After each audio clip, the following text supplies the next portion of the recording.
Okay.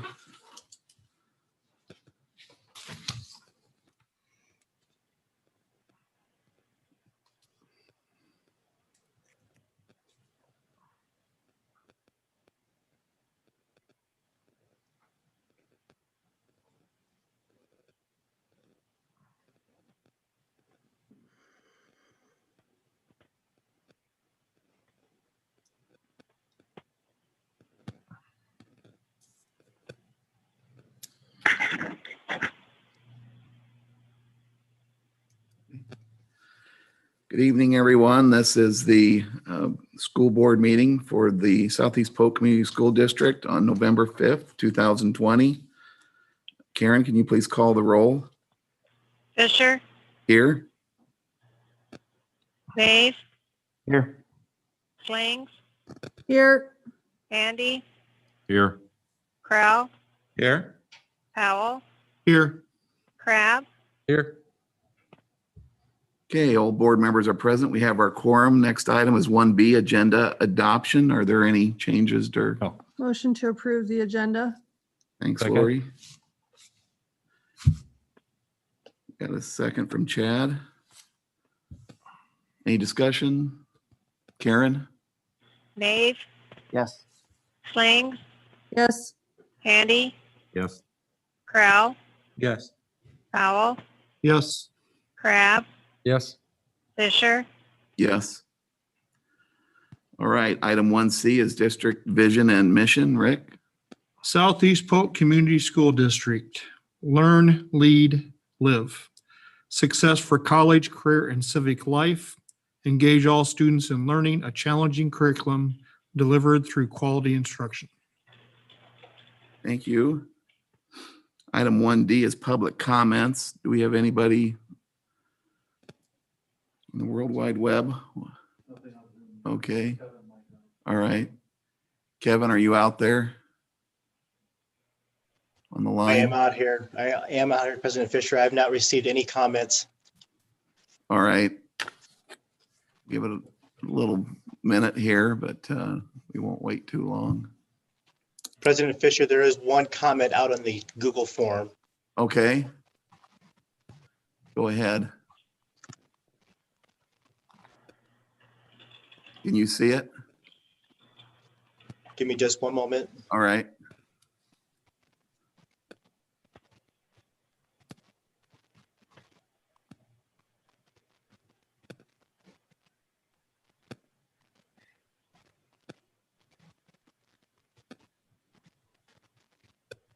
The comment is from Lynn Moraine, 5200 Meadow Wood Circle. The comment reads, when are you going to consider moving back to hybrid learning model due to the obvious rise in COVID cases? And when is the high school going to use social distancing guidelines for passing times, since the new ruling on spreading the disease is now 15 minutes within a 24-hour time period, not just 15 minutes in a single set situation? Today, Polk County is at a 12.9% as of 8:16 p.m. on 11/4, and by zip code, your entire school sections are at 10 to 15% positive.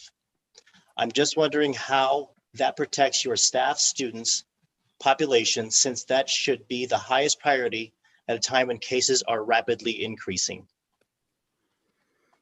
End of comment. Thank you. You're welcome. Do you have any others? I do not. Jason, any others come in here in the interim? Okay, at this time, we'll close the public comment section, move on to item 1E, consent agenda. Thank you. Second? I'll second it. Thanks.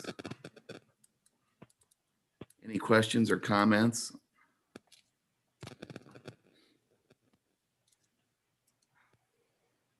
Okay, Karen? Slings, Yes. Andy, Yes. Crow, Yes. Powell, Yes.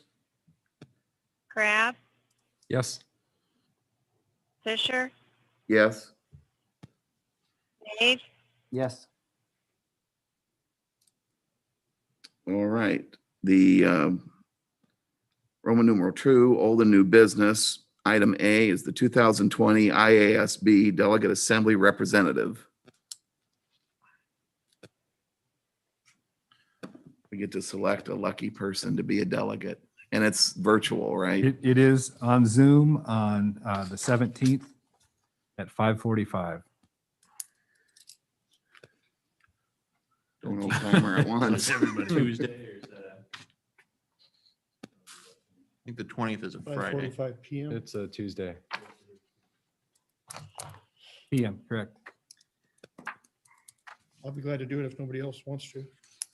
That's great if you're willing to do I it. nominate Rick Powell. I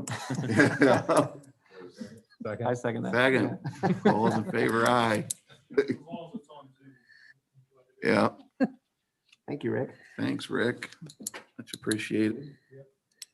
I'm assuming- Do I have to have a formal vote? I probably Yes. do. Karen, call for a roll. Handy, Absolutely. Listen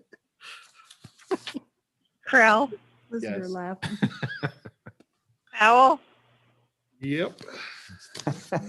Crab, Yeah.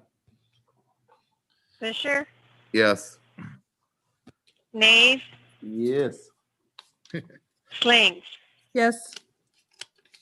I'd be okay if you voted no. Okay.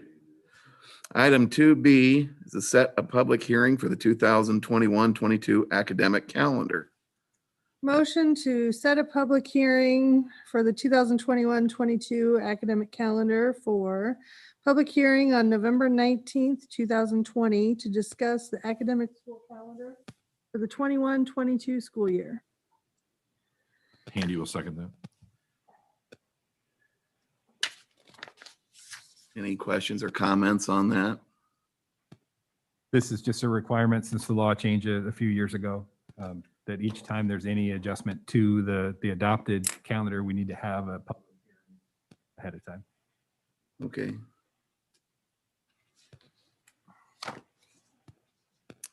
Anything else?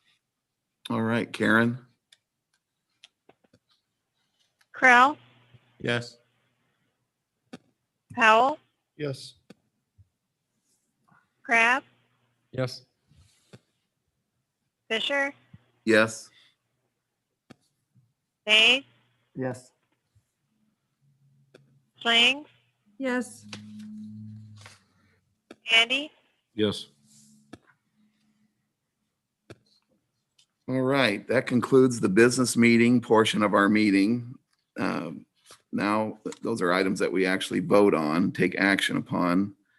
Roman numeral 3, topics for discussion. First item is the certified enrollment update. Is that probably Joe? Yeah, Joe Horton will be popping in here to give us the update. Good evening, board. Hello? As a part of the materials that were attached to the docket, there was just it was just a one-page sheet there. I believe it was blue and white, and thank you. And it just reads certified enrollment 2020. I think the most salient line on that little grid there is line 6, where it talks about actual enrollment. And if you scan over, it tells you what our actual current enrollment is at 6910.51 students. And then it gives you last year's total of 6992.18.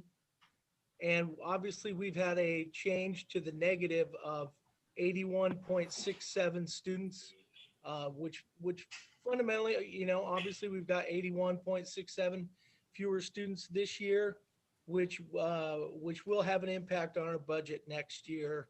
There'll be a shortfall with fewer students this year than last. There's a lot of information, particularly on this form, but I think line 6 really says it all.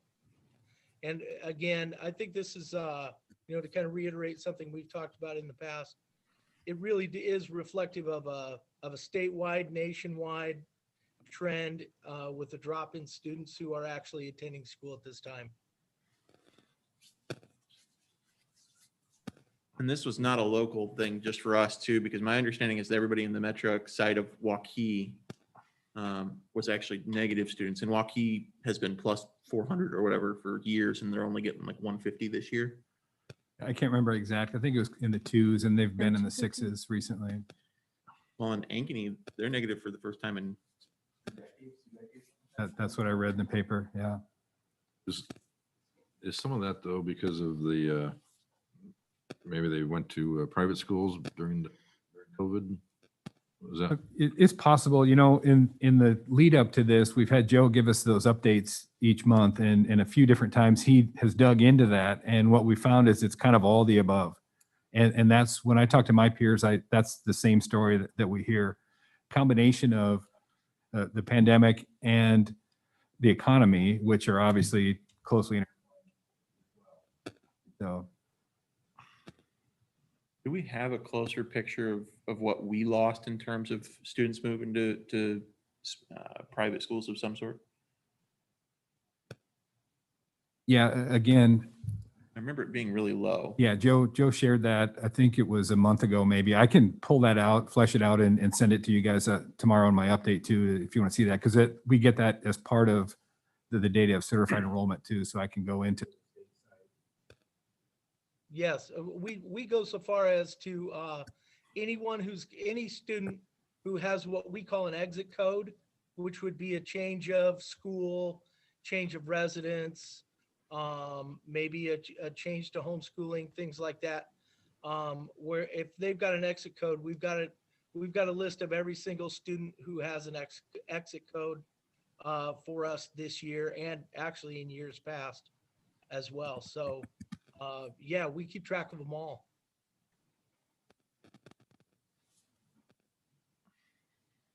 So if we see a big jump next year, we've got the Amazon facility up the street, and hopefully things look better in terms of like the pandemic.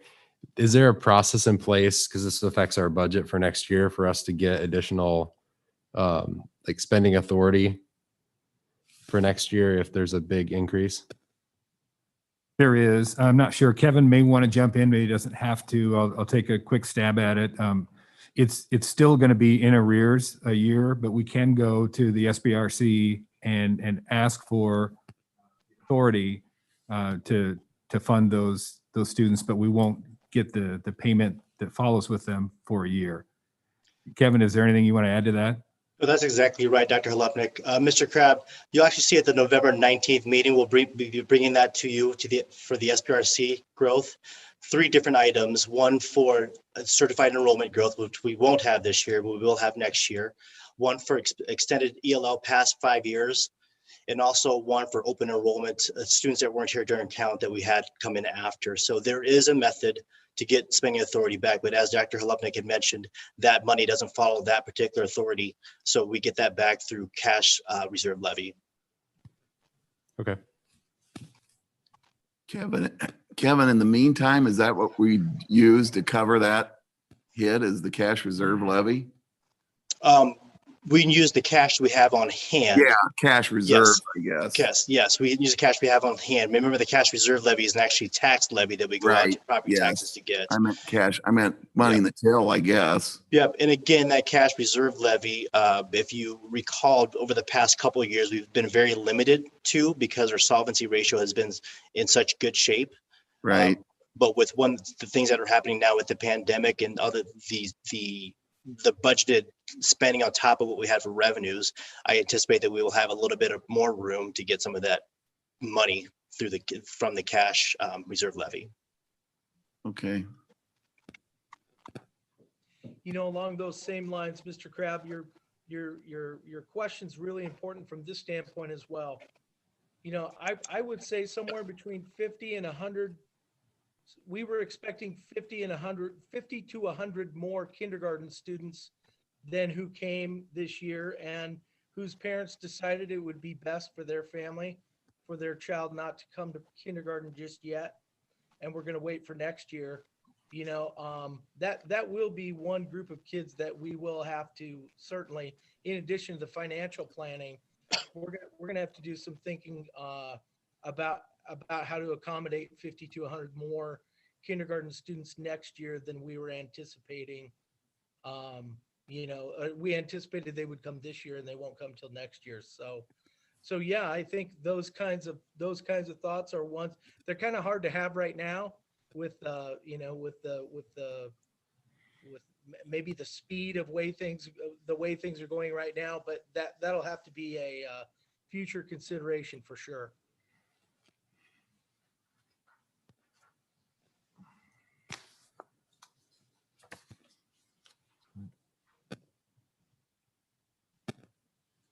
Anything else? All right, thanks, Joe. Thank you. Thank you. Well, maybe you're handling the next item is early retirement. Correct. Yes. With the attachments that have already been presented or have already been part of this docket, I think I left on there the two policies, if you want to read those or review them. Those are certainly there for you to look at. But in addition to those policies that are a part of your packet for tonight, I also left you a fact sheet. I think I titled it Early Retirement Quick Facts. And those go back 7 years, and they just really outline, because I want you to get kind of a historic perspective on early retirement as it's transpired here in the district. It kind of lays out the number of people who were eligible, the number of people who actually retired, the percent of participation in the early retirement program, what we estimate in terms of the numbers of people that we could see capitalizing on early retirement benefits, and then the average consecutive years of service, followed by the average years in just chronological age of our employees who do qualify. So you've got the classified employees there in yellow on the top, and then the certified employees on the bottom there in brown. And it just kind of maps out the history of the way things have looked, at least for the last 7 years, because this is an annual decision of the board, whether to move forward with early retirement programming and benefits or not to do so. Fortunately, I think it's always been my opinion that it's fortunate. We've always kind of moved forward with early retirement benefits, but I think we've always done a really good job of just not of reconsidering it each year and reconsidering the situation that we're in. I think one of the things that makes early retirement interesting to us or beneficial to us is that it does have the potential to save quite a bit of money with certain folks retiring and then replacing them with people who may or may not be at the same salary level. That's where the benefits are really captured, or the financial benefit to the district is really captured. And then their retirement payments and their insurance pieces that go along with the plan are not taken out of the general fund. So it does have some general fund savings there. With classified employees currently, there would be 42 people who'd be eligible. We estimate that about 4 out of the 42, if you look at the history, that's kind of what we're looking at, about 4 out of 42. Their continuous years of service average 24, and their average age is 61. And then if you go to the certified employees, there are 38 people who are eligible. We estimate about 12 would probably be interested in taking early retirement. And their consecutive years of service are at 22, and the average age, strangely enough, every year for 7 years, it's been 60 exactly. In order to qualify for early retirement benefits, somebody has to be an employee in the district for 15 consecutive years at minimum and be of age 55. And then There's also another consideration is the early bird proposal. In the last few years, we've offered an early bird incentive for people who get their paperwork in about a month early so that we can start the hiring process or the rehiring process a month in advance. And we found that to be very helpful. It's allowed us to go after and recruit some people that maybe if we waited till February 1st, they might be gone already. So, I guess, again, this is kind of our first look at early retirement for this year. And then depending upon the discussion and so on and so forth, there would be a formal vote at your next meeting. And you all would decide whether you want to move forward with early retirement again this year, or maybe not so much. There's a little more information on this sheet, kind of breaks down who the 42 classified employees are, maybe not by name, but by job. And then the same thing with the 38 certified employees at the bottom.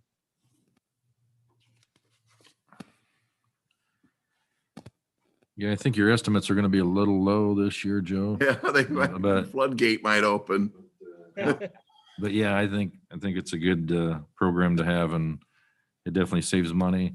The bad thing is we lose a lot of experience. So I hate to see those that experience go out the door, but we understand they have a new life to lead after Southeast Polk. So whoever decides to retire, we wish you luck. And yeah, this is a good thing. That's a great point. This is on one hand, it's a nice opportunity for people. On the other, you're right. Watching all those years of experience go out the door, and just the how good these people are at their work is a hard thing to give up, for sure. As a school district, it's hard for us to give these folks up. Joe, could you clarify something for me? This is Rick Powell. The early bird incentive seems impressive. How many took advantage of that last year? What is like more than half of them? Yeah, I'm not sure on the classified side, but I can definitely say on the certified side, we were 9 for 9. 9 for 9? Okay. Yes, and we were, and again, I would say this: we were able to go out and find 9 people that, a month earlier. It just makes the recruiting process and pool building for candidates. It makes it a lot better. Yeah. I'm glad to see that it helps us get the head start on other school districts. Joe, are there any concerns, I guess, if the floodgates do open and we have 42 classified and 38 certified employees that all decide to be able to, I guess, fill those positions? Well, I think on one hand, it's hard to say right now from a likelihood standpoint. Minus the pandemic, a year ago, I would have said, well, let's look at the track record of how this has run. And, if you go back 7 years, we had 38 people eligible then, but only 7 retired. But that wasn't during a pandemic, so I wonder about the same thing. What's the likelihood that all 38 or all 42 classified employees would go at the same time? I'm not really sure. We would certainly have our work cut out for us in terms of hiring, but I would guarantee you this: we'll become an extremely popular school district with people looking for jobs. That's for sure, because we'll go out and recruit them and go after them. Yeah, I guess there's one saving grace to that is some of your numbers are based off 55 years of age, right, Joe? Yes, sir. So the probability of that happening because of 5 years insurance to get you to Medicare is going to probably hinder a lot of the people from. So I still say your numbers are wrong, but I don't think it's all of them.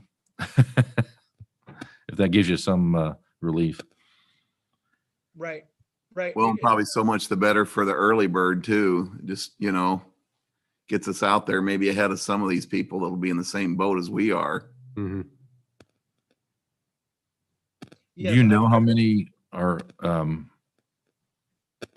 at that 60 age? Do you have those numbers? I mean, if you don't, no big deal, but You know, I have them, but I don't have them right in front of me.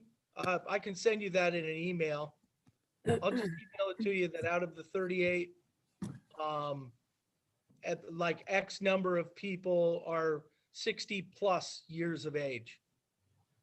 yeah, I think that would probably give a better understanding of what the possibilities really are. I'm not saying that the 55-year-olds couldn't go, maybe they did better financial planning than I have, but for me, that'd give me a better idea, I guess, is what. Right.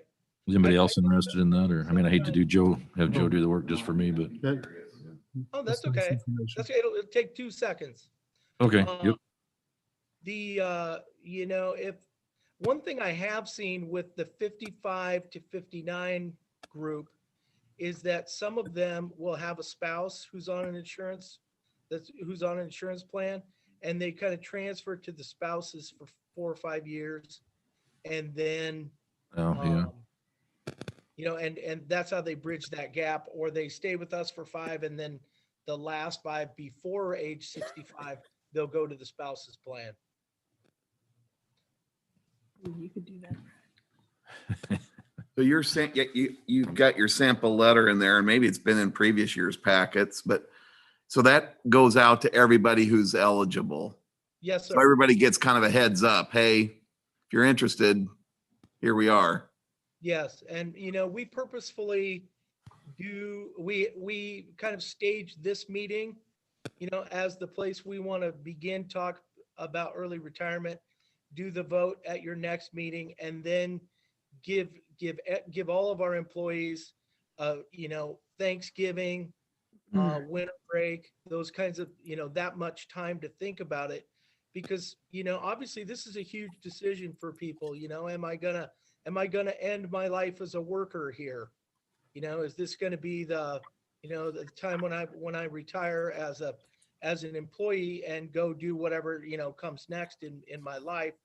And it's really important for them to have these conversations with loved ones and people around them, just because, and it's a great opportunity to do that. And I hope COVID will at least provide us the opportunity for families to have conversations. It may not be turkey around the table, but you know, maybe it becomes a Zoom Thanksgiving and a Zoom Christmas. I'm not sure, but at least they have some time and they have the ability to connect with their loved ones and talk about, you know, these, you know, huge decisions like this. I mean, these are absolutely life altering decisions these people are making, and they don't take it lightly. And it's for some of them, you know, that it's been their identity their whole lives.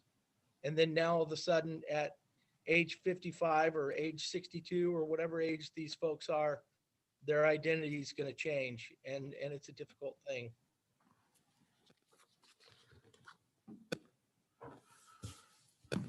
I'm glad it's something that we're able to do, or, you know, that we have done. And I guess we'll find out in our next meeting if we're going to continue to do it. I hope we do. I think it's worthwhile. I agree. Thank you, Joe. Thanks, Joe. Yeah, thanks, Joe. You're welcome. Thank you. Let's see, next item is 3C 21-22 academic calendar. See, Good Mr. evening, Scott. board. Yep. Good evening, board. Just want to follow up. Our committee met in October on 2 dates, on the 6th and the 22nd, to go ahead and draft a 21-22 calendar for you. There weren't many changes, and if you look at in comparison to this current school year, our goal obviously was to meet the district or the state's requirement of 1,080 hours, and we've done that. And if you look at the total number of hours for our school year for next year, at least proposed to you, would be 1,108 hours. So we'd be about 28 hours over the state's requirement. We also, when we take a look at just some of the actual dates, the 23rd is the earliest that we can start. And we are starting on that particular date in August. And then our goal also is to try to, if all possible, try to get done in May with our school year. And the committee has always tried to do that. This year we were fortunate, obviously, if there are no snow days and things like that, that we would be able to finish the school year with students on May 27th. And then we would have a teacher work day to finish out the school year on May 31st. Of questions that you have.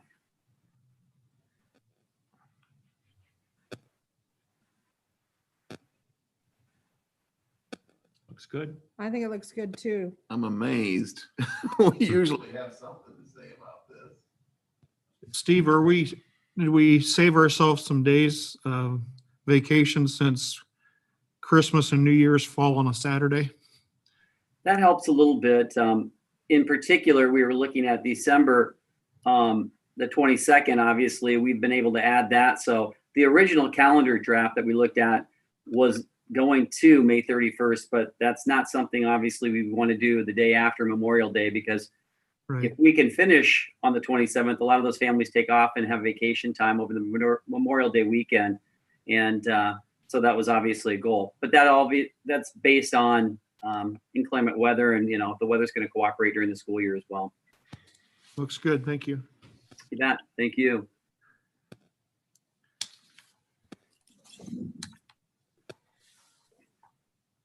Anything else on that one? Good. Wow. Thank you, board. All right. Thanks, Thanks, Mr. Steve. Stotts. You bet. Thank you. All right, our next item is 3D FY22 High School Program of Studies. Steve Pettit. Good evening, board. This is the annual registration guide or program of studies. Provided a little bit of a cliff notes or the updates that are new this year. So I'll just kind of go through those quickly, and then we'll take any questions that you have. But I did include in the registration guide our block schedule study. We're not exactly sure what type of a bell schedule we'll work on next year, but I wanted to include the block schedule that we're using right now in case we were to continue with that for next school year. So that's on page 15. In our agricultural science department, we have one change. We have a course. It's a plant and animal biotechnology course, which we've had for 3 or 4 years. And we have not had a lot of, I guess, interest in that course. The way our structure has been set up for ag science is that becomes a course that you can't get to until you've taken at least 3 full years of other programming. So it's pretty hard to get to that plant and animal biotechnology course. So in looking at what we can do to offer better programming, working with our advisory board, working with our new ag science teacher, natural resources is a course that we would like to add as a semester-long course. It will be available for students after they've taken the intro ag course, which is a first-year course. So kids can take that as a sophomore, so they have earlier access to that course than the biotech course currently. And also agricultural business. I mean, that's a very hot topic when we're talking about careers in agriculture. A lot of students that go to Iowa State or other schools, ag business is a huge booming industry, and we didn't really have a program for that. So we're going to develop a semester-long course for that as well. And again, students will be able to take that after they have that first year-long intro to ag science course. The other area, or the second area that we have some changes in is in business. In our computer science program, we offer a course. It's a database design and programming. It uses the SQL language. Again, it hasn't been a course that too many kids have taken. Usually we've offered it, but it's been a very small number of students that have taken it. Again, looking at what kids are interested in, what's leading to careers right now, video game design is a very hot topic. Lots of kids are interested in the course of playing video games, but the designing of video games is really where you bring computer science into that. So we'd like to offer a semester-long course to replace that current year-long course from SQL. The others are smaller changes. We currently teach Project Lead the Way, 2 different computer science courses. One's called CSP, which is Computer Science Principles. The other one is CSA, which is just Computer Science Applications or Computer Science A. We're wanting to really keep the same courses, but instead of aligning with Project Lead the Way, we want to align with AP. Project Lead the Way has gone through some revisions the last couple of years. This past spring, it was really tough to do some remote learning. And actually our teacher got into a different software package. It's Code High School, I think is what it's called. And that aligns with the AP program a lot better. It's better for our students. It's more hands-on, more tangible. Still provides our students with an opportunity to earn college credit. Project Lead the Way has changed. They no longer have an affiliation with the University of Iowa. So in the past, our students could take the Project Lead the Way courses, and if they score well enough on the end of course exam, they could pay for University of Iowa credit. That's no longer an option. And the only credit that they can get for the Project Lead the Way course is a course that transfers in as a general elective and not something that leads to degree to completion in the field of computer science. So the AP course has a more transferable credit, and we just believe it's a better curriculum for our students. So again, it would just be a one-for-one replacing Project Lead the Way for those two courses now being AP. The other business change is just a name change. So I think last year we've talked about expanding our partnerships, our business relationships type of things, work-based learning. We called the course Career Preparation and Exploration last year. The group wants to brand themselves and have come up with the name RISE. So we're just it's a renaming of the course that we brought in last year, and the name is RISE. The last change is in Family Consumer Science. Family Consumer Science, we teach currently a relationships course that is an every other year course that I guess rotates with a housing interior design course. And again, looking at our CTE program of study review that's initiated by the Department of Ed. Human development is a more important area that we don't touch enough on. It has relationships built into it, but there's significant more concepts within a human development course. Plus, students that would actually want to go into education, a human development course is a requirement. So this becomes something that we think is more transferable for our students. So those are the only changes in the registration guide. If anybody has any questions, I'd be glad to entertain them.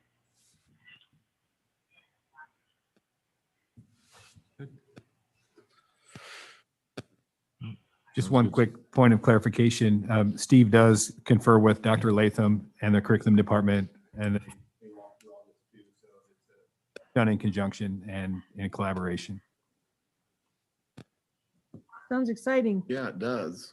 Like Wish I could have done video game design when I was in. yeah. Well, what we think is, we think there's lots of kids that like to play video games. And we are going to tie, our video game design course with our AP, our initial AP computer science course. So we're going to get kids into the door using the AP course. And then once they know a little bit about computer science, that's when you can start making applications into games. So, there's a little bit of a sequence there. And we think it's really going to be something our kids are going to like. Yeah, and I noticed it's JavaScript based too, which is, the entire web is JavaScript and Correct. Good way to get them interested in it. I know my son's really into playing games and he's shown more interest in creating his own. I don't think that he would be excited about database programming at this point. There are very few of us. And I like the fact that we're going the JavaScript route as opposed to doing some of the prefabbed frameworks where it's more just point and click. There's no real building to it. It's just kind of fill in the blanks. So I'm glad to see we're working with something that's going to be built from the base up as opposed to fill in the blank, because I think there's more to be gained there. Yeah, I think that's good for like elementary level and maybe even junior high, just kind of getting used to the logic. Yep. Dragging blocks in the right spot. But yeah, I think this is great. Well, and what I like the most about this is, our two computer science teachers at the high school, Andrea McGee and Jenny Crawford, this is their idea. They are wanting to learn new things that are better for kids. And while they like what they're currently doing, they just see that there's opportunities to bring more and attract more kids into computer science. So I'm really proud of the work that they've done. Again, there hasn't been a whole lot of positive things with COVID, but it did provide our staff with some time in the spring. It kind of was a forced change to learn something new. And, this is the benefit of it. So I'm really proud of the work they've done. I can't believe you don't find COVID to be a positive experience. No, you don't want to be positive in COVID. That's the whole thing. Truth. Well, I've said this before, back in the Stone Age, when I went to Southeast Polk High School, we had a computer program that blew me, it just still blows me away what I think of the people that were in it and what they've gone out and done with their lives. But we had like 6 different computer programs. When I went to college, all they had was a basic course. And these languages, this would probably flip your lid. These names, we had Pascal, COBOL, Fortran. Yep. And we had different levels of each of those, and there was something else and basic. And we had an Apple computer that had to darn near came right out of Steve Jobs' garage. It was that early on. And we had in the late 70s, early 80s, an internet connection between Southeast Polk, and it went over the phone line down. It was on the deck. There's an old name, Digital Electronic Corporation. And we were able to talk to a computer down in Des Moines somewhere, and we just blew our mind, that we were, and that, was decades. So I'm glad to see that. And all those classes were full. Oh, absolutely. I didn't get access to one until fall. Oh, no. But hopefully, I'd like to see us, I'm glad that we're up in our game in that area because it's important. It's come Agreed. more and more so. Yeah, and I think the thing about these too is, if I look at the SQL course, that course was only brought in, let's say 5 years ago. Right. The Project Lead the Way, those 2 computer science courses in Project Lead the Way were brought in only about 4 or 5 years ago. Right. So, what I like is we're trying to do better every year. And if we work with something and we bring it in and it works, then great. And if it doesn't work, we're going to, learn something else out there that's better and revise and provide a better program for our students. So I'm really, again, like I said, I'm really proud of the innovation that our staff has had in this area. Agreed. Opportunities for our students. Absolutely. Fantastic. Thank you. Okay. Thanks, guys. Thanks, Steve. Thanks, Steve. All right. Our next item is, topic for discussion is bus bids. I believe we have Mr. Schultz. Okay. I got this one, Dr. Lupnick. I'm Oh, sorry, he's right there. Mr. McComb. All right, Um, Kevin. With the bus bids for next fall, there are a couple different options we presented to you.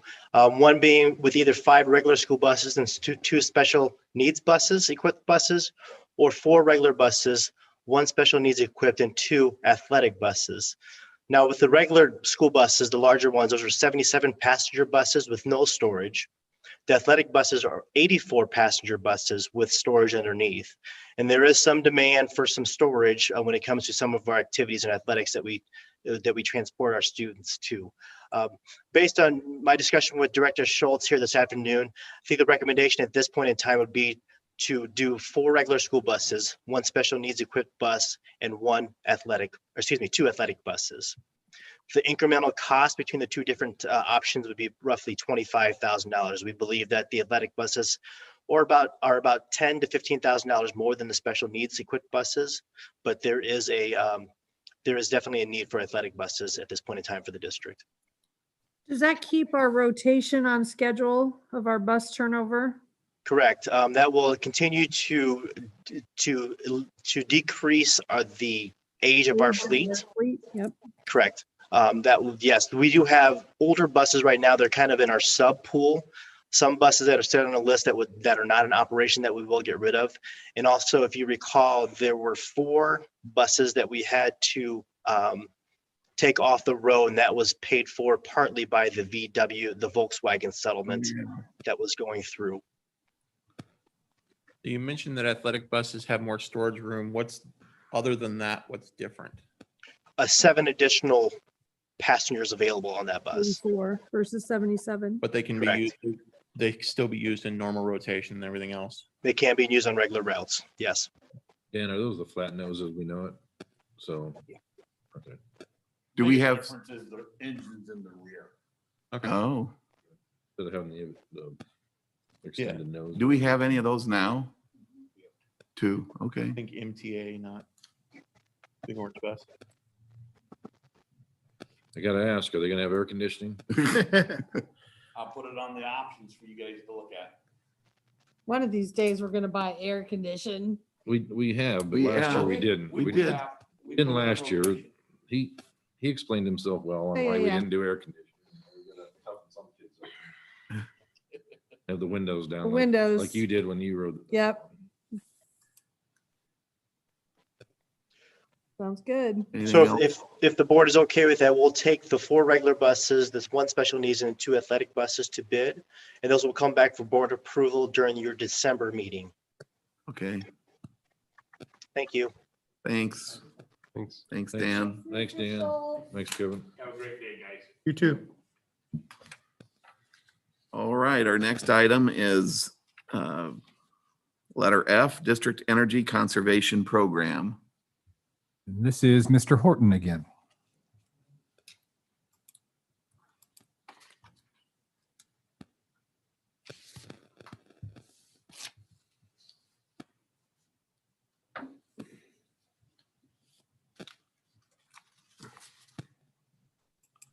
Hello again.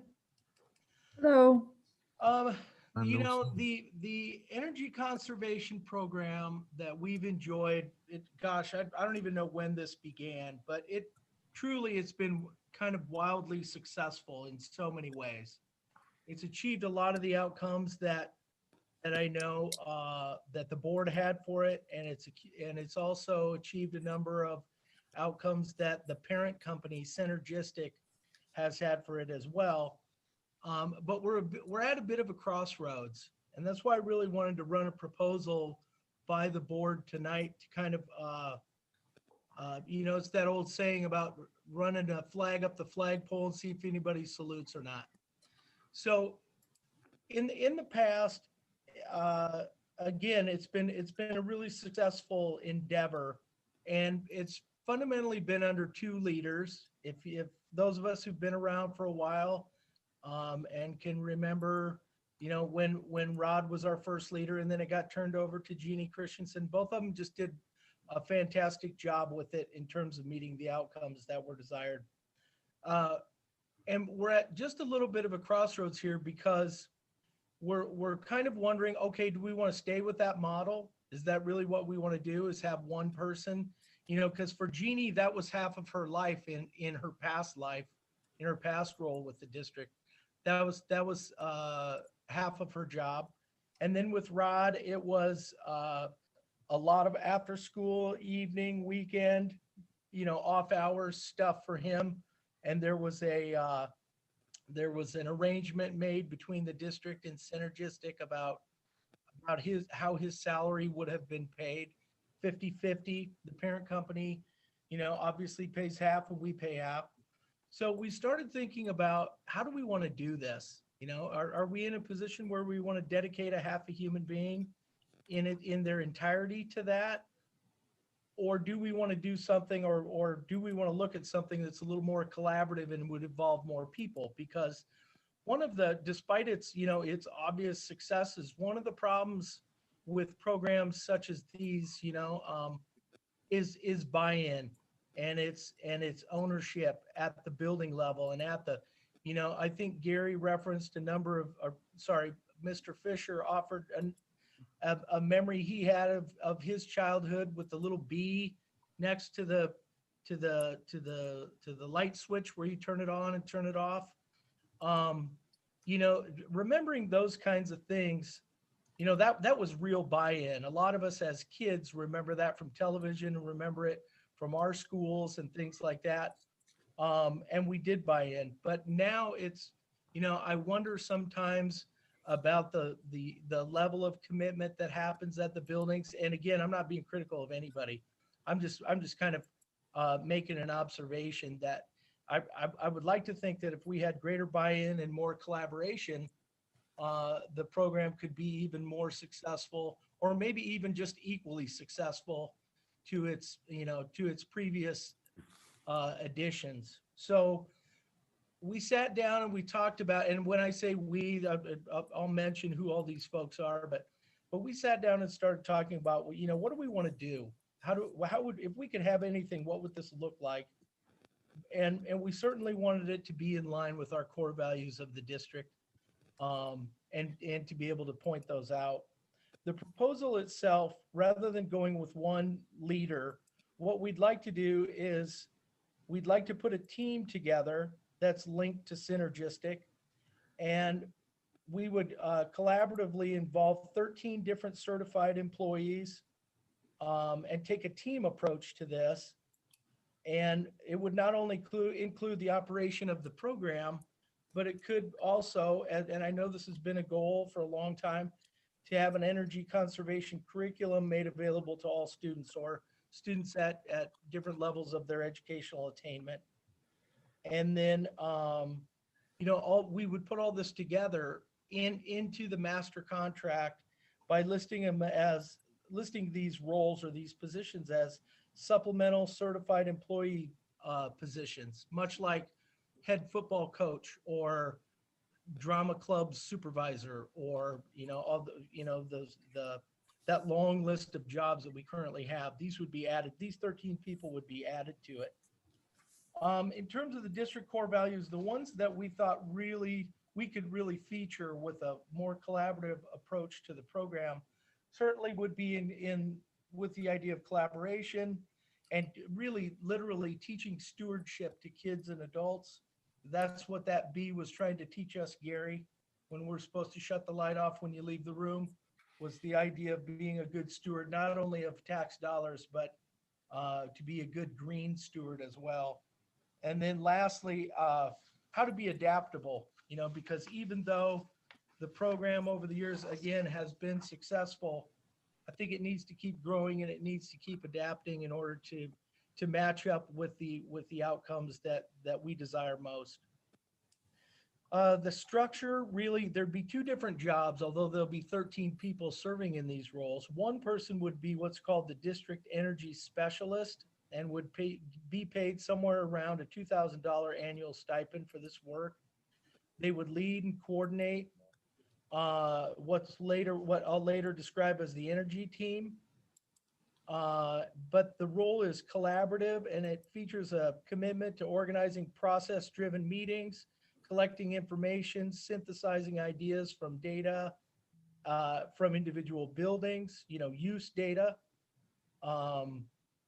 That this person would be the one-person liaison between the district and Synergistic. They'd be the point of contact for the district when it comes to the energy program and would communicate the successes of what's going on there. And also one of the other requirements would be to stay abreast or stay familiar with energy management topics that are important. The energy manager itself, there would be 12 of these people and we'd have one in each building. That'd be the first 11.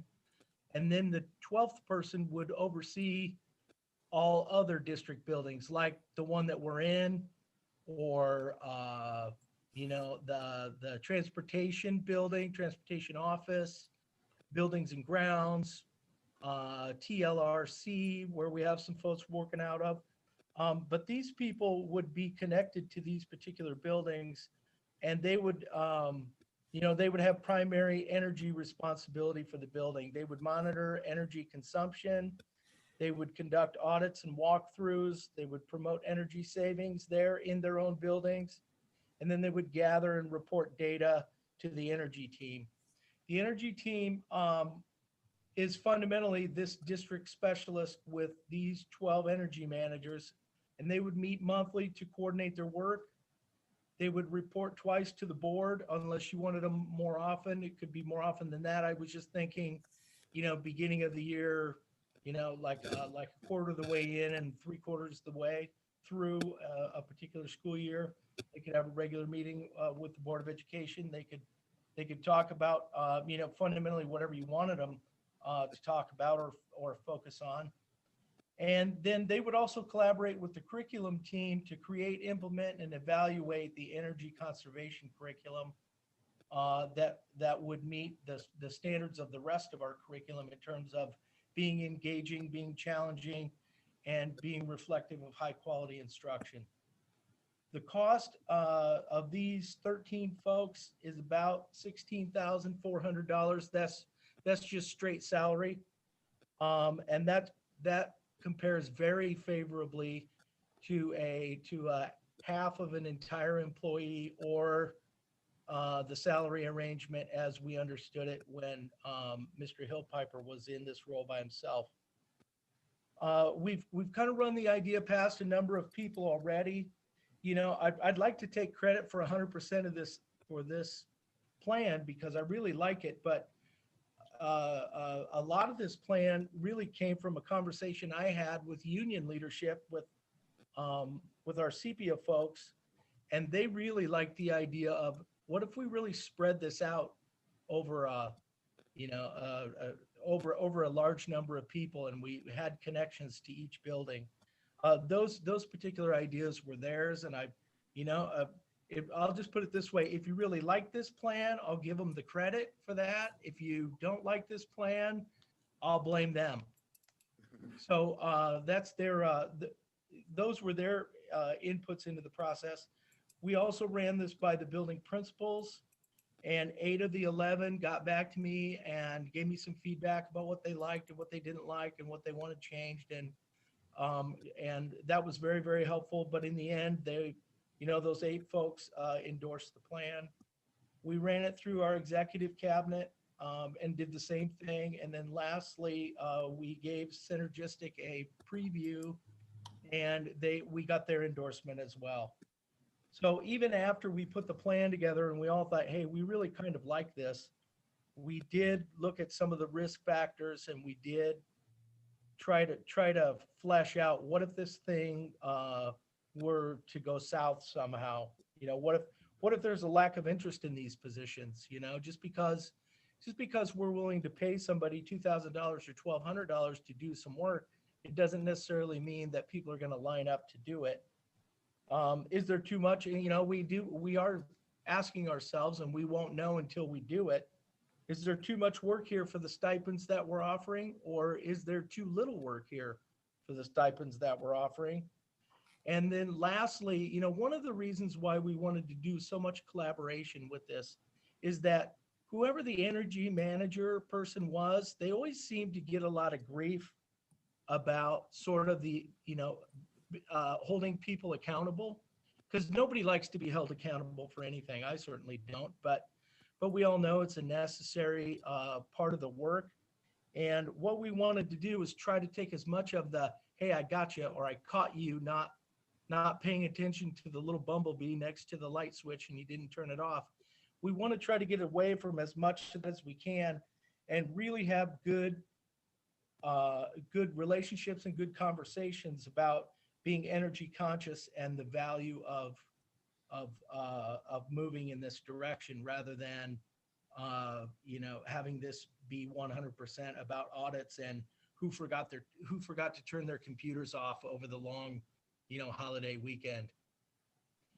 So fundamentally, that's where we kind of landed, and I wanted to roll it out there to the group for all of you to ask questions and pick it apart, and obviously explore what you like, or roll out what you don't like about it. This is not something we've done before in this capacity. So I wish we could say, oh, we have all this experience and it's going to be wildly successful, but we can't say that yet. We're hoping for that, but so with that, and also with that, I've written up 2 basic job descriptions for these particular roles. If you haven't looked through those, you certainly can. It looks like any other job description you might look at. But if you have questions or comments or otherwise, I'll turn it over to all of you. Mr. Horton, I do have one question. How long is the anticipated academic piece of this going to take for the students? Do you have an idea how long that would take to roll out? Like the development, or how long would the instructional pieces take to teach and learn? Well, I guess it says in here that they're going to, let me find the place again. Basically, the team is going to, I had it and then I lost it. It says create, implement, and evaluate an energy conservation curriculum. Is that the part you're talking about? Yeah. Yep. Yeah. The curriculum would engage all students. Implement, to create, implement, and evaluate energy conservation curriculum for students. We've talked about this in the past. I guess I gotta admit, I thought we already were doing this because we talked about it several years ago. I think we even bought a computer programs over the Right. years to implement this for the students, Yeah. and it didn't happen. So I guess that's my question is, obviously we've talked about it. It never really got taken off ground, it seems like. So what is our timeline on that piece? I think that you got to try something different. I mean, as far as the program, so I don't have an issue with that. I just want to make sure that we do, if we can incorporate the students into this, I think that is a good piece. I like the idea back. I don't even know how many years ago when we talked about it, but I like that idea, and it definitely helps those people that are interested in learning about energy and the efficiency piece of it. So Sure. We, I see that Dr. Latham buzzed in. I'm going to let her take a whack at your question, okay, and then I'll follow up after. all right, thank you. Sure. Thank you, Mr. Horton. And yes, we have talked about this in the past, and we have begun to embed this into some of our units as authentic learning tasks for students. We had a couple of things set up in terms of dashboards where kids were able to monitor that and report that on a regular basis. Due to some of the HVAC work that we had done in buildings, some of those things were then not able to hook up again based on the new things that we had in place. So we have the curriculum ready. It will just be a matter of how we connect it to whatever system we have to have available to use. It'll be a matter of our system reading the HVAC system and being able to get a hold of that data. But the projects for working with that data have been designed both in the classroom level as well as the Talented and Gifted program has some tasks to use with that data as well. So I guess what I'm hearing, sounds like maybe an additional cost to get some things back up and connected. With all the updates in the HVAC, which have been great, but we did have a dashboard up and ready to go, and we are hoping to get to that level again. Okay. So again, is there a timeline that you're hoping to roll this out? Obviously with the mechanical things that we need to get hooked up. Yeah, I think the timeline goes along with how you envision this position that Mr. Horton has talked about. And as soon as we get a vision for what that's going to look like, I think we can then fill in the timeline. I think we're ready to roll with that. So as we look at this position and thinking how it might shape the future, we're ready to go. Okay, thank you. How much, if any, of our district in terms of conservation type of theory is automated? The reason I bring it up, I know I work for Nationwide, and our building downtown is almost completely automated. So it kind of eliminates the need for the conservation specialist. Not that I don't think it's a good idea. I'm wondering if that's something we could look at.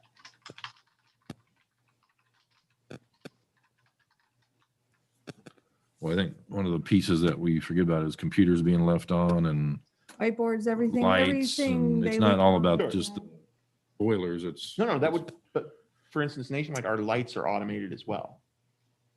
So you'd still have to have the personal computer piece. That's separate. So you could still have those types of monitors. But I mean, you've got your boilers, you've got your lights, you've got, even your security and your locking systems and stuff like that to be automated, so that you're removing the human element about being able to forget it out of the equation. I wonder if there's a cost piece to that that would be functional or feasible in the long term, or even I imagine with some of our buildings being as old as they are, we couldn't do it because it'd be hard to retrofit them that way. Well, actually, we have. If you remember, over the last few years, we've gone through those buildings and done the LED retrofitting to save money both on the LED part, but as part of that, there's a good chunk of automation as well. It's not everywhere, but there are several areas where that is the case. But I think Brett kind of said it well. It's beyond just that. It's window shades, computers, projectors, just Do the the little water day-to-day things. Fountains, everything. Yeah, and I'll speak from my perspective of it, since I've been on the board since 2011, and it's been a part of the district way before I even came on. It has saved the district Well, a back- lot of money. Substantial. Because you have that one person. In this case, you're going to have 13 different perspectives now. You won't have one person just taking the heat for everything. You're going to have 13, but it does help keep people, like, you know, just a reminder of, hey, you know, this is, it's, it seems like it's a small piece, but in reality, when it comes to that cost saving, and maybe that's something that if we could get exactly what some of the cost savings have been, that might help some of the board members that haven't been on, but it definitely, I wish I had that number I in my remember head. I just can't. looking at data when Rodney Hillpiper was involved and it was millions of dollars. I remember thinking, well, there's the cost of the rebuild at Yeah. Mitchellville, which is essentially a school. In And- one stretch of a couple of years, we saved $2 million. That mid-American Energy, so. Yeah, when you look at the rebates that we got back on the LEDs versus, you know, just the Energy czar, if you will, position, I mean, it paid for itself over and over again. So it's $16,400 well worth spending, and especially if it gets into the curriculum. I mean, it's a great tool. And I think it's a creative, you know, when I heard it, I wasn't quite following. When I first heard it, I didn't have the job description.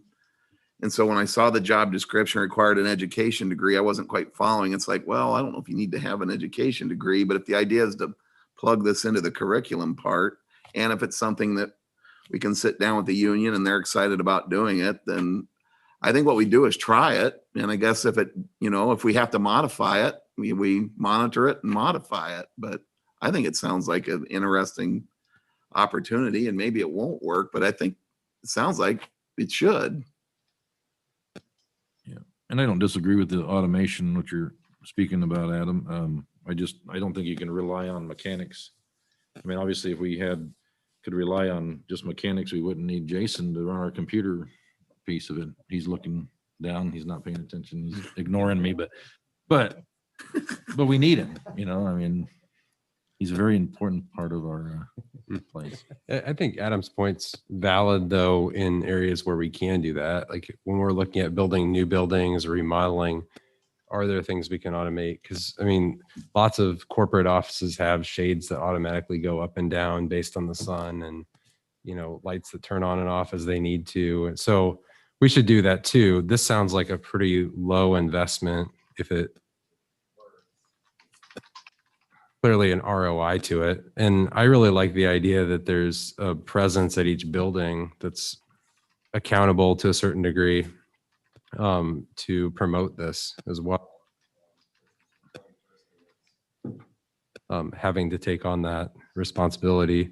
Could you tell me, I'm obviously the newest here, so a little bit about the partnership with the Synergistic and how that works? Are they sharing the cost of any of this?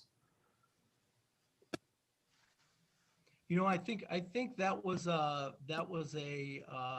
piece that was put in early on to incentivize the relationship between us and them. But I'm not. In fact, I almost just said I'm sure they don't defray the cost of these people like they used to in the past. But I think the program and the relationship was different too, because as much as Rod was a piece of us, he was a big part of Synergistic as well, which, you know, it was unfortunate sometimes because, you know, if you're the energy manager, you don't really make friends too fast. There's nobody going, hey, thanks for holding me accountable. I love it. So I think there was a bit of a price that Rod had to pay, and he did it well. He really did. And I'm not convinced that I would run right out and do that job. But he did, and he did it without making, making everybody, sort of detest him after a while. Although, you know, it certainly would have the propensity to go that direction, I would think. So, but to answer your question, no, not as far as I know. I think they're going to give us the structures and the abilities to conserve energy. And they're gonna, you know, basically when all these folks go through synergistic training, it's kind of like they unlock the mystery behind how do you do this kind of work and do it effectively, and where can you get your savings. And to Adam's point, you know, a number of years ago when Tom Haddon was on the board, he had a really good mind for these kinds of things, and one of the things that he advocated most was HVAC, that's where the greatest gain and the greatest loss would occur.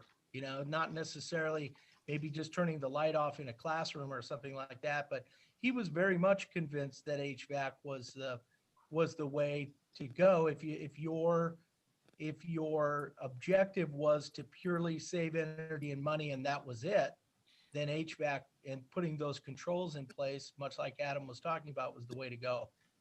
But we wanted to do something, or I think we still continue to want to do something that is, you know, has an educational piece to it and the ability to save energy. You know, I think about, I've got a son who's a conservationist by trade. This would be the kind of thing that he'd be into all day, every day. And I really like the idea of how do we take that and move it into a high school, middle school, and elementary classroom and excite kids about these kinds of opportunities that are going to become more and more important, I hope, as a closet environmentalist. I hope they become more and more important in that regard. That's the part, you know, to again, go back to an earlier question, that's the part about the curriculum that gets me excited, is the idea that this could light somebody's fire to go do something else on a much grander scale. All right, I'd like to make some comments if I could. And mine are going to be negative, so just be prepared for that, okay? Because you know I'm really into the energy conservation in our school district. I like the idea of the staff being involved. So no offense to anyone that worked on this and having 13 people. But I really feel with all of the hats that all the different teachers wear, this would just be another of their many jobs that they're trying to find a way to get together to collaborate on and get through so they can say that they did this for the year. I don't think we should be putting more hats on our staff. I think it should be a focused job that somebody's not going to lose sight of. And I think this would get lost in all of the other things all the other people have to do in their teaching positions at Southeast Polk. A couple times a year reporting to the board, I don't think that's adequate. I think we need to know it's front and center and a priority in our district every single month. We need to hear how we're doing. If we hear a report twice a year, it's going to get lost on all of us as all of us transition, and it's just going to be absorbed into the district. I don't think that the staff will be comfortable calling each other out when they're not doing their part to conserve energy. So you put a teacher in a building and they're in charge of their building. I don't think that I would be comfortable calling off my coworkers and saying, hey, you repeatedly are doing this, and your classroom is always the classroom that has all the energy left on overnight. I think the focus should be on energy. I've never been opposed to the curriculum part of it. But I really think everything that the staff already does, and then subbing for each other, all the other things that happen that consume their day, not because it was scheduled or not scheduled, but things overtake their teaching days. And I think energy would be the first thing to have the ball dropped on. I think there needs to be people assigned that this is their main focus and not part of their focused teaching career. So those are my opinions. That's all they are. I think you can work on this, expand what you've got here, but I think that energy would be lost in this setup, the way that you have laid it out so far. That's my opinion. I know you love it. Is this additional hours worked though, Joe? I mean, this isn't Yeah. part of the regular day with the stipend. It would be maybe an hour after school a week or You what? know, I'm not sure. it could be, it could be a planning period meeting, could be before school, after school. I could see people creatively putting this into, a number of different parts of the day. It's kind of like saying that our football coach only coaches football from, 3:01 in the afternoon until 6 o'clock at night, when a lot of these things just happen quite naturally and organically all day. And these wouldn't be positions that you're going to force on somebody. So it'd be somebody that have an interest in it, maybe like a science teacher. Through each building probably has somebody that's interested in science that could really put this into their classes. Or does it have to be a teacher? Could it be the janitor that maybe wants to? Except they have a bachelor's degree in education is at the top Yeah. of both of them. Yeah. I didn't Right. see that, so I'm just. Right. It's a way to give the staff, and I don't disagree with it, a stipend, an extra stipend for doing something. But my feeling is that, they'd be going through the motions to earn the stipend, but I think the focus needs to be on energy conservation. And we would lose the focus on energy conservation if we do it this way. And that's my opinion. But if you look at the teacher leadership program, I mean, you have teachers out there that take a stipend to do a little extra work for mentoring others. So, I mean, this is kind of something, and that's why I guess I like it. And I appreciate what you're saying, because when you have one person, and I think you have that with the manager or I guess it'd be the Also specialist. staff too. Special, yeah. The specialist would be kind of the person that oversees it, if you will. I guess who would be the direct contact or person that would actually oversee these positions? Would that be the building principals, or would it be someone here at the district office? It depends.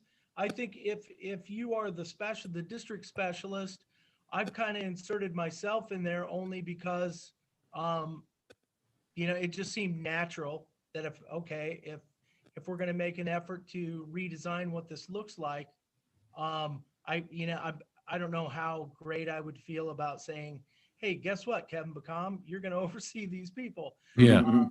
I guess I have to show them that I'm as willing as anybody to oversee that. And then, of course, the building people would be overseen by the principal. Mr. Horton, this is Mr. Powell. Yeah.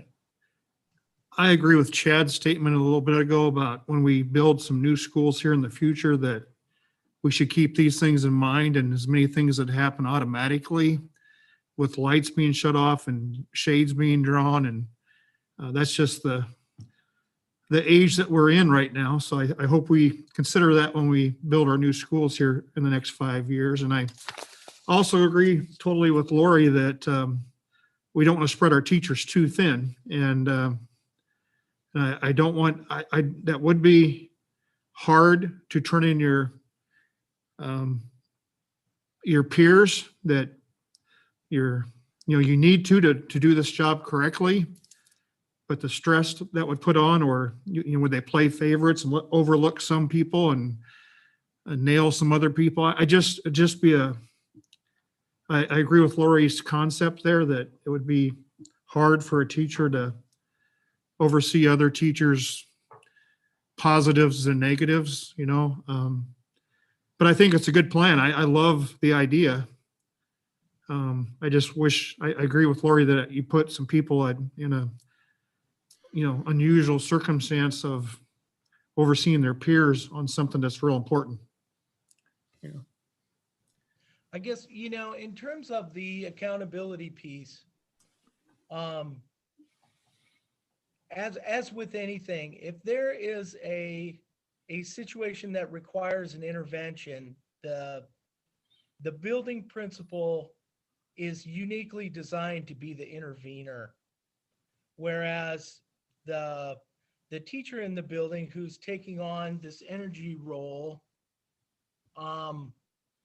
I guess I really don't see this person as coming down on other people the same way that you all describe it. Because just for the very same fact that it doesn't ring well in your ears is that, yeah, these people are colleagues, and that's part of the collaborative nature of working with your colleagues and having conversations with them about how we can do these kinds of things. And if there's like this habitual light lever honor who needs an intervention, I see the intervention coming from the principal, not necessarily the energy person. Yeah, but wouldn't they know who the principal got the information from? Yeah, they sure could. But it's, yeah, no different if you're parking in the superintendent's parking spot every day. At some point, someone's gonna go to the superintendent and say, hey. You know, I mean, it's an oversee, someone's got to oversee it. I mean, and if you look at it as it being a rat or a narc, I mean, that's kind of the wrong way to look at it. It's more of a, hey, let's help each other out and conserve energy here. And if you're doing something that you shouldn't be doing, and, you know, then rightfully so, they don't care who it is, you know. If, you know, someone running down the hallway, I mean, how many kids yell at other kids, hey, you're not supposed to run down the hallway? I mean. Yeah, I guess the flip side of this, Joe, would be friendly reminders from whoever it is. You know, it wouldn't be taken the wrong way if it was a friendly reminder and, hey, you know, here's a checklist. Are you doing these things every day? Or, you know, it's all how it's done, I think. And Sure. So there's a lot of ways to look at this.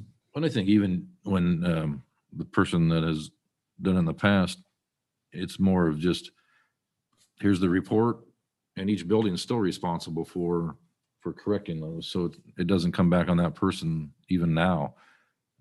Matter of fact, I don't hear, you used to hear it in the past, more in jokingly of when Rod did it, but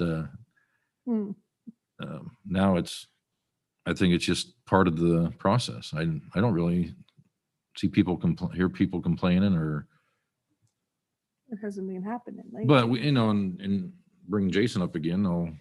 He's put a lot of steps into with the computers where they automatically shut off at certain times, and I'm not exactly sure how it works, but I mean, there's a lot of energy conserving just in the stuff that we've done with the computers. Is that still accurate, Jason? Yeah.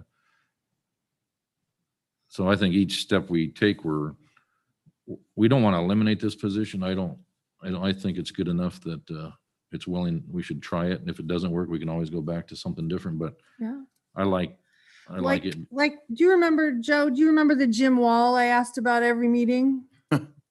So if I you're going to do. be the guy in charge of this, I'm going to ask that question every single meeting to make sure it's front and center and that you've been reported to by all of these people, because I'm not going to let this be forgotten about.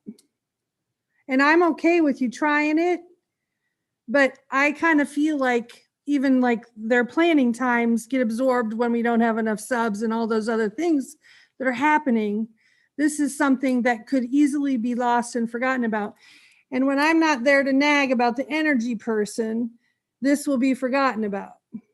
And that's my concern, because I think it needs to be a top priority, and not necessarily do I think it needs to be an education person with a degree. I just think we need to make sure it's always front and center and a top priority. And I'm more than willing to support you doing this, but I am going to ask at every single meeting. As long as you don't mind me doing that, I support it. Now you're asking for permission. Yeah, I was gonna say, I'm. That's unusual. I can't hear your comment, Joe. Without my permission anyway. I guess the biggest thing is the audits all happen after hours.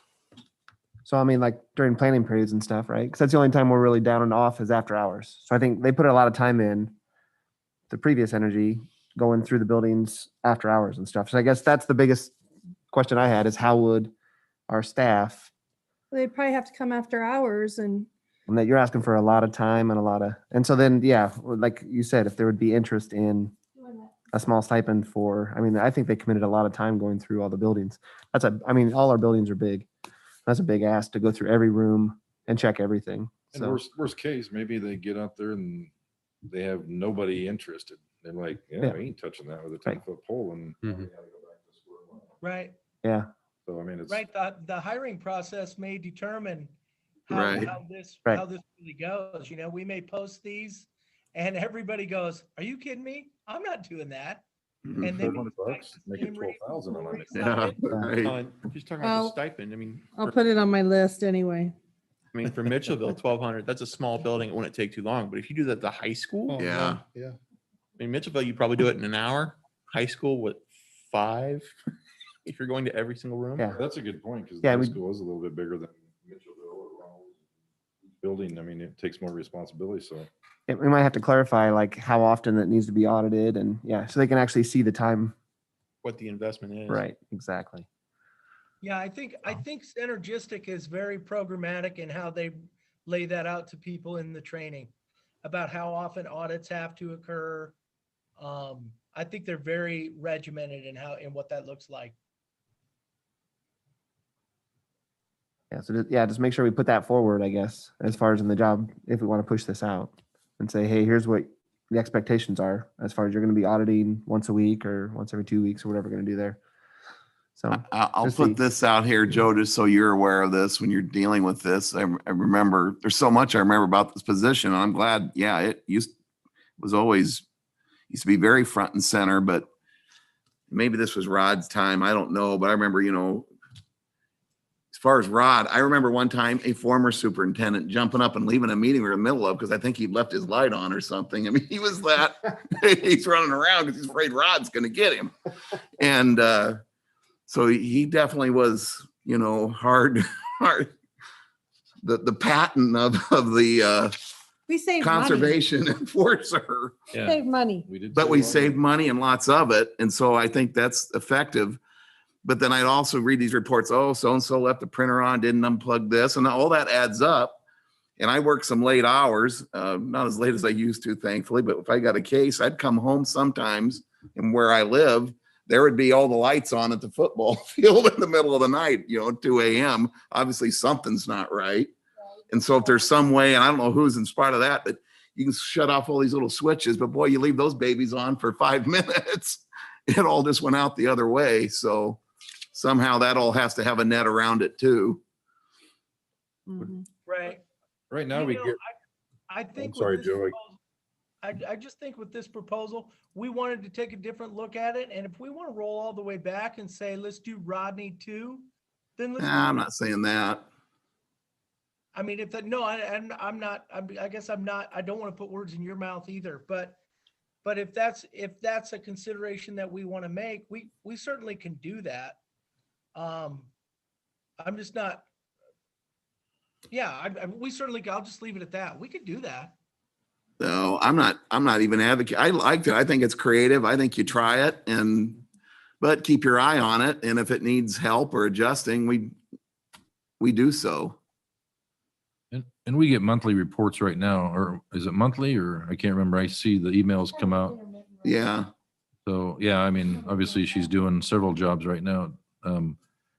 But I know that we get the regular emails. I will just leave it at that. That kind of keeps us up. So as long as those come in and we're getting those notifications that the job's being done, I guess on Lori's point of that, I think that is important to, and maybe that'll keep her from asking questions. No, every I'm meeting. going to ask every meeting. That's what I'm going to do. Well, I know that gym wall is secure.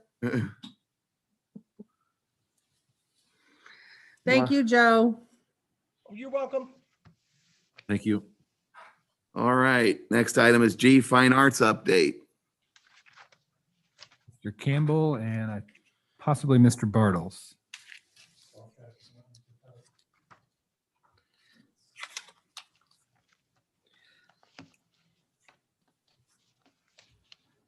Six years and I never knew I had a parking space. Yeah. That's because someone's parking. Somebody's in it. parking in it. Nobody told you. It's in a heated underground parking. Right. Yeah, yeah. Pay attention. Right next to the executive washroom. Yep.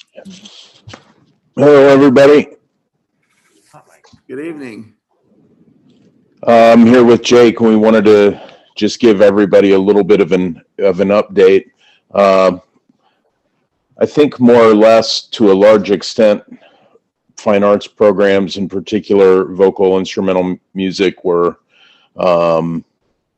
really put on hold for much of the fall.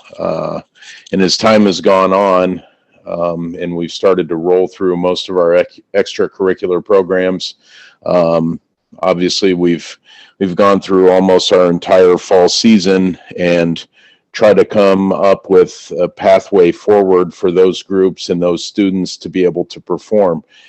Frankly, there just wasn't guidance really provided from a state association that paved the way for this to happen, and that left, I think, some of us a little bit in the lurch. But I met with our high school staff who really took the lead on this and said, we're going to put together a kind of a return to performance plan and what that would look like for band and choir, also for show choir and the musicals. And I just wanted to see if any of you all had questions about it. The interesting thing about it is I would say it was last week that the Iowa High School Music Association then dropped their guidance, and I think our people put together probably a little more thorough plan, but most of the components of what's recommended by the Iowa High School Music Association is included in our group's return to performance. In a nutshell, it's wear masks, distance when you can, bell covers on instruments, limited attendance, much like our athletic events. Probably the biggest differences or the biggest hurdles, I think, are going to be show choir competitions. We're not planning on any competition. Those are just really difficult. If you've been to one, they're huge events with lots and lots of people. That's really difficult to pull off in this environment. The other one, things like Jazz Fest, again, is a huge event that brings in lots of people. And so I think those are the probably the biggest differences. That in our musical, if you've been to our musical, I've been here, this is my 5th year. I mean, that's an absolute packed house before, and that's just not possible in the current environment. So you'll see limited attendance at those, but that's in a nutshell kind of the changes you'll see. There's some more detail in their plans, but hats off to those folks for trying to figure out a plan that made sense to go ahead and be able to provide those groups with an opportunity to perform moving forward. Thank you. I know the virtual camps and the virtual audience, at least it's an opportunity for the students to perform and then everyone to watch the performance. It's not ideal, but at least the show can go on, and then we just, like with everything else, we watch from a computer and keep everybody as safe as we can.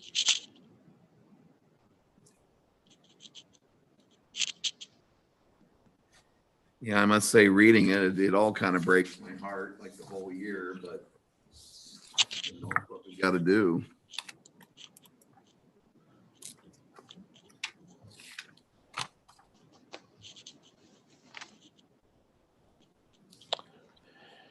Is there anything specifically I can, the next probably main, I mean, they've got the musical coming up here in a couple weeks they're advertising for. So I just kind of wanted to keep everybody in the loop where we were at with those groups. And again, I really appreciate the work that they did to sit down and think through this, because there just really wasn't any guidance that came down with athletics. There's guidance that comes with each activity or different sport from both of the sanctioning bodies to at least kind of provide a framework. And it did come last week, so it was good to see that ours matched up with what they came with and I think is even more detailed. So they're going to do the best they can in really less than ideal conditions right now. I agree 100%, but it's pretty critical that we at least provide a pathway to some performance for those groups, whatever we can do. Jason, what kind of feedback are you getting from parents or feedback that's coming back? I mean, they're probably like, I guess a lot of us like, well, we don't like this, but at least this is something. With this plan? Yes. Honestly, this really, everything has been at more or less a standstill right now, just because our return to learn plan was kind of no in-person music. So this was the pathway to move forward. I mean, everybody's disappointed. I would say I don't know. All I can do is just guess or kind of go with what's gone on with athletics. Are people disappointed from time to time that they're not able to get more people into games? Maybe, but I would say the majority of people have just been happy to have an opportunity to be able to go ahead and do something and take advantage of it while we can. And so I can't speak for them, but I know we have to find some path forward to be able to give them the opportunity. And this is not ideal conditions, but it's better than the alternative, which is nothing. I know. This Monday was the first time they had the whole band together, was it not? This past Monday, yeah, that would have been when everybody came back. Yeah. That they could have them all in the same room at a distance.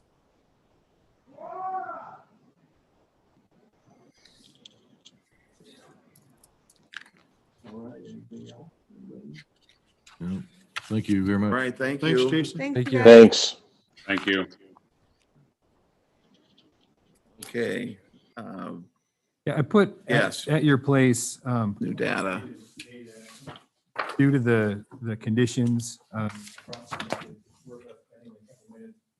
to go through that, even though this is not technically an agenda item, it's something that I wanted to share with you.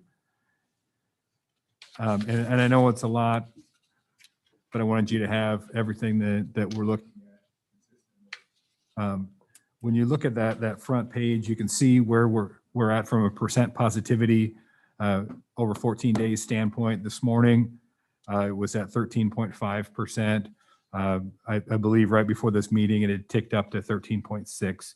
And then when you look at that map down below, probably the biggest difference since school has started here is it's pretty much all the map. Previously, there's been kind of pockets in different parts of the state over time where those numbers have been in the double digits like they are now. So you can see, the darker blue is worse if you think of it that way. So just kind of, and again, this is right off the Department of Public Health website, the coronavirus.org. You can see that on any day. On the second page, then it's drilled down to our zip code data for our zips. And I've just been tracking that over time, and that top graph then shows you since we had access to that. And I will tell you this, I don't do the weekends, so it just fills in the in-betweens. So it's more of a trend line that you're looking at there. And then the map is down below. This is highly unscientific, but I just told you that from a Polk County standpoint, it's 13.5 or 13.6%. When you look at our specific zip codes for Southeast Polk and the 5 that are part of our district, when you do that on a weighted basis, because for example, 50317 has almost 60,000, I believe, or 50,000, but only about 4,000 is Southeast Polk total population. And so when you weight it by population, we're looking at about 11.2, 11.3%. And again, it's unscientific because you're you're doing some averages of averages, which any math person would tell you is illegal. Lucy. Yep. So, and that's where we sit right now. On that third page, then, On Narragansett, like 16 to 25%, Say that again. right, just north of us. Yeah, There's zip code. right. yeah, and again, that's right off the Polk County site. I mean, anybody can go to that. That's not top secret data by any means. Right. These next three are just to show you. I mean, the one is the cases over 100,000 by over 14 days. Another one of those CDC criteria pieces. And you can just see the reason with all three of these were all trending slightly down. And now that trend line, the black line there, you can see has kind of flipped over the last week. And you can kind of follow the dates down below and see where that kind of started to turn the corner.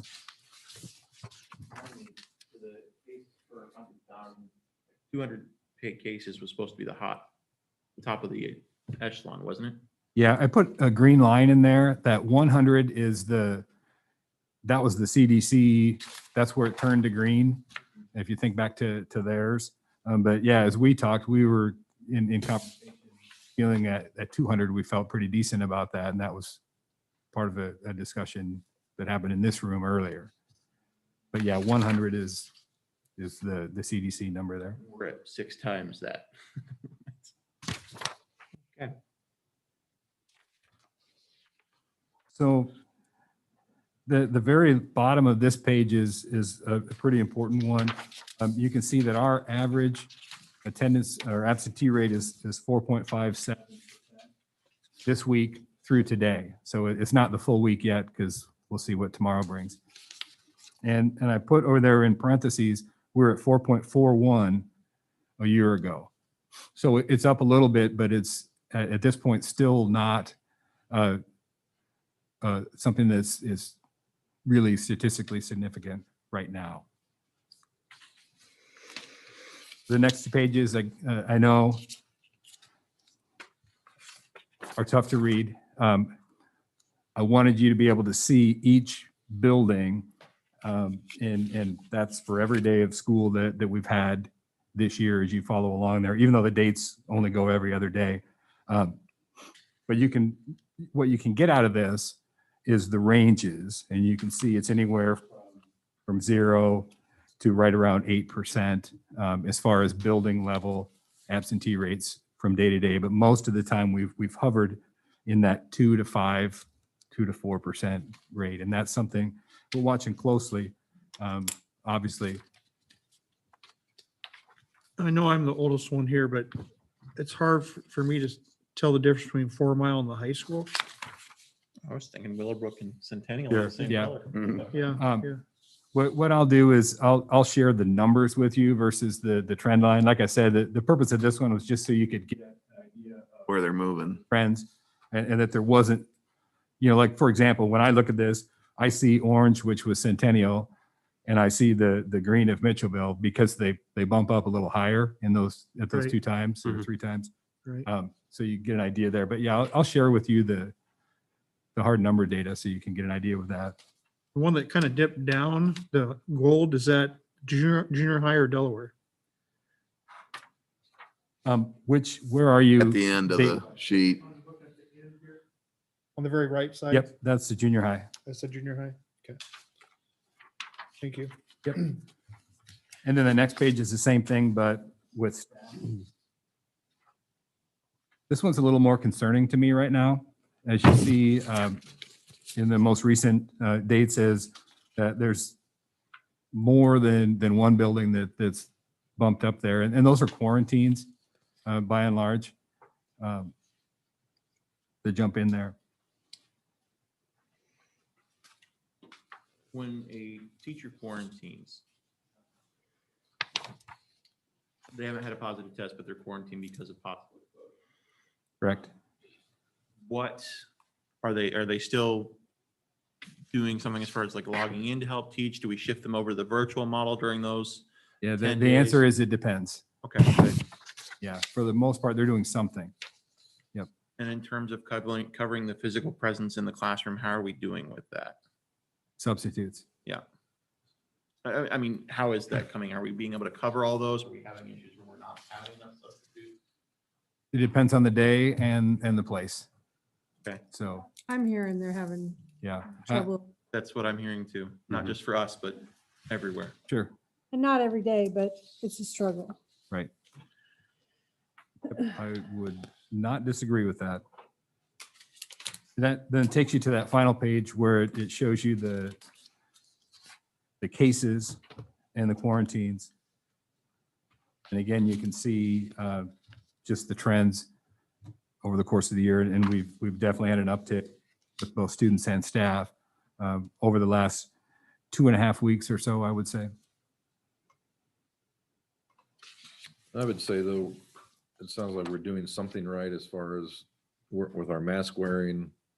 I mean, if we only have 20 school-related quarantines out of 175 that are coming from outside, I mean, we're not letting it spread. Right. I mean, it's going to spread a little bit. We know that. I brought the report from last time here, and the numbers are kind of startling in terms of the community. I mean, we were at October 15th, we were at 6.9% positivity in Polk County. Now we're 13.5. I mean, our cases per 100,000, we're at 234. Now we're at 667. So clearly from a community standpoint, things are not going well at all. Our absentee rate is, you know, that's probably the bright spot. I guess, we're not that far off from where we were last year. And that's probably what we really need to keep a close eye on for sure. But I mean, as the community numbers go up, we can also see that our school COVID numbers are going up in line with that, because we had virtually nothing in terms of isolation, quarantine, or school-related staff, and now we're up to 16 in isolation, 37 quarantine, and 15 of those school-related. So, I mean, I think Isolation's a positive Correct. test, right? Yep. Okay. Yes. And to ask this question, and I'm going to keep it general. Generally, they quarantine for 2 weeks, but the positives in general ranges of 0 to 5, 5 to 10, 10 to 20. How many do you have that have to stay out because they're too sick past the 14 days? Are you even tracking that yet? Or do you just- I'd have to ask the nurses on that. But And I'm trying to keep it I can't even general, say, yeah. but I would like to know, because we're just counting them on quarantine for 2 Right. weeks. How My many are guess is staying it would out? be in the 0 to 5 range, but I don't want to tell you something that's not true. So let me double check. Okay. Our absence percentage is that 4.57, I think it was. Mhm. Is that based on the state's method of reporting where we're not counting kids who are in quarantine as? No, we're counting them. We're saying it's illness. That includes the 167. Right. It's not just COVID though. It's any illness. No, absolutely. But Yeah. so the 167 are part of that 4%. Correct. Oh, okay.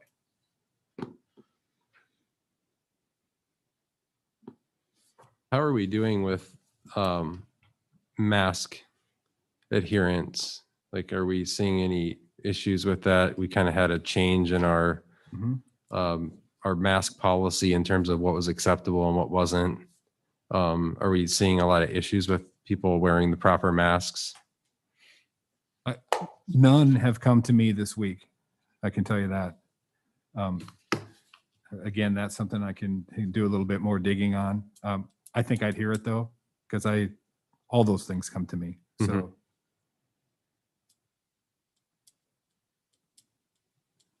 Are there no issues? There's no way I believe that. So I guess just to finish my part with this, and again, not to prolong the meeting, but the numbers are a concern. Where this is heading more is what I would say right now. It's not really happening at school. And I think that people have just said that, so I don't want to restate the whatever. It's so high in our community, though, that if these rates continue, I get concerned. I'm concerned for everything, but just being able to have the staff available to run the buses and teach the students, that's where I really start to worry if this continues. And right now, that's kind of the thing we're being told is they expect this to double or maybe even triple as we move through the holiday season. So that's a whole nother concern as we turn people loose and they're in the small groups of families through the holidays. So I think we do what we've been doing along here, just continue to monitor this closely. But I do want to say, and just kind of give everybody a heads up, that if things take a drastic turn, there may be a need for a special board meeting as we kind of watch this, or special board meetings, even depending on how this all plays out. So I wanted to say that so everybody's kind of aware. What are our peers looking at right now? I mean, Ankeny, West Des Moines, Waukee, and Johnston are kind of in our same bubble. So I know both Waukee and West Des Moines had special meetings this last week. Right. And in those two meetings, their boards chose to continue in the face-to-face model. West Des Moines did make a change in the face mask policy. They had a face coverings and changed it to face masks is the way I read that in the paper. What I saw with I can't speak for Johnston. I don't know of any difference at this point right now. Okay. I did see that Ankeny at their meeting this week, they're face-to-face K-5, but they're still hybrid with 612 and hold on that coming back, and they're going to have. But again, that's me reading the papers. Pray it that way. To say, I mean, we've all got some emails. I mean, it's something that's, I mean, it's monitored continually. You know, Dirk's keeping his eye on these things, and we have the ability to call a meeting if we need to. And even given the emergency, I call it the martial law powers. I think Dirk, if he had to make a call and we couldn't meet, you know, he's got that authority through the law and what we've given him. But yeah, let me say one thing with that, Gary. That's a really good point. Not to interrupt you. That's fine. That there is a little bit of a misconception with the 15% positivity piece that that's an automatic, and there is no automatic here. The Department of Ed and the state of Iowa have to approve any move to the full remote, even if things headed to 15%.